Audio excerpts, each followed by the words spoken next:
Y'all think you know country music? You might not know this.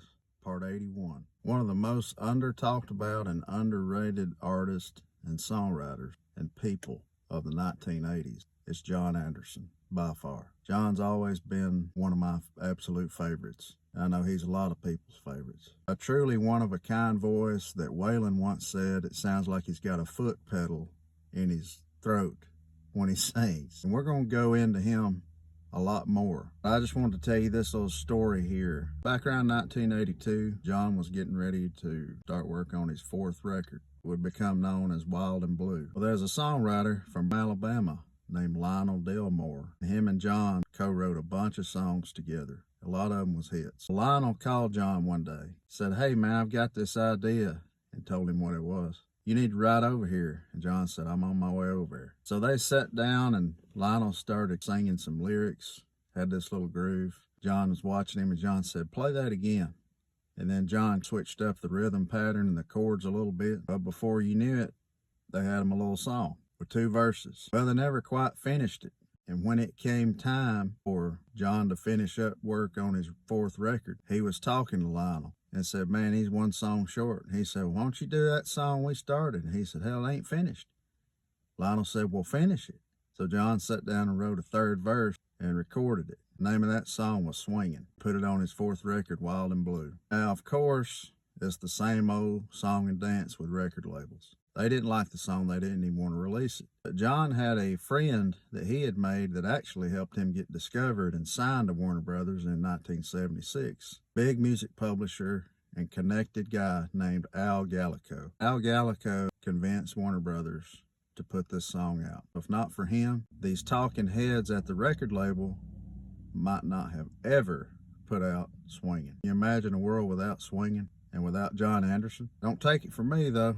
Check out John telling this story himself a few years ago from Inside Music Row. Thank y'all for the follows. If you hadn't followed me yet, I'd appreciate you follow. Gonna be a whole lot more coming. Share with your friends and comment what you want. You got any more ideas you want to hear about or stories? Tell me some that I don't know. Appreciate y'all, and I'll see you next time. I co-wrote Swingin' with a fellow by the name of Lionel Delmore. Now, his dad was one of the famous Delmore brothers. They're in the Country Music Hall of Fame. And Lionel was just as famous to me. He was a great writer and a dear friend. He's gone now for the past 9 years now. But he and I wrote like a whole catalog of songs together. Swingin' wasn't the only one. We both quit our day jobs the same day. And it was at a time I was young and afraid. And me and Lionel both decided one night that we're either going to have to be songwriters and musicians, or we're going to have to work these day jobs. And we both decided to quit the day jobs. So it was a big step. Well, we began writing songs, and we were doing good. And I'll never forget one morning, he called and said, "We need to write a song today." And I said, "We sure do." He said, "And we need to call it Swingin'." I said, "I'll be right over." So I drove over to his place. It was about a 10-minute drive, across town. And I'll never forget, he picked up his guitar, and Lionel had a whole lot of bluegrass, hillbilly blues. His daddy and him, they all had it. They're from North Alabama. Okay. And melodies. And I remember it was like almost bluegrass. Da, da, da, da, da, in our neighborhood, her name is Sean. He didn't have a name, and that's about all he had. And I said, "Do that again." Da, da, da, da. And then I changed the melody just a bit and the beat, and it almost just seemed to just pour out right then. Wow. And we wrote the biggest part of that song probably in 2 hours. And then the 3rd verse we left off. And it came time to record. And by this time we were starting to have some success recording. And I said, "Man, I'm going in the studio and I've only got 3 songs. I need another one." He said, "Well, do Swingin'."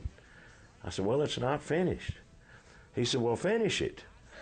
So I went down. It was CBS B at the time, Columbia Recording Studio B, and they had a little snack place there, a Coke machine and snack machine and a little table. And I remember getting one of the pads from one of the musicians' stands out there and running down there to that little table And I wrote the last verse of Swinging. And thinking by this time we were able to overdub when we recorded, I thought, well, if I need to change it, I will. But we never changed a word. Wow. So, I love like that Lionel said, go, well, then finish it. Just So I did.